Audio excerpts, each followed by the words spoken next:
وحطها بشكل جميل. عبد الرحمن غريب بدأ يلمع أكثر، غريب يتألق أكثر في أثره.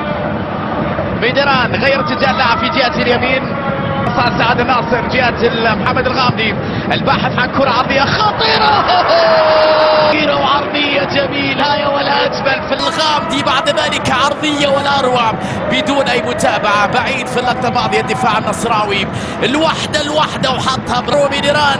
هدف التعديل في هذه المباراة، صعبة للغاية. مشاريبوف يحاول تمريرة لمصلحة جول، صعب وتسديدة وكرة كان التسلل، نشوفها مرة أخرى. نعم مش عارف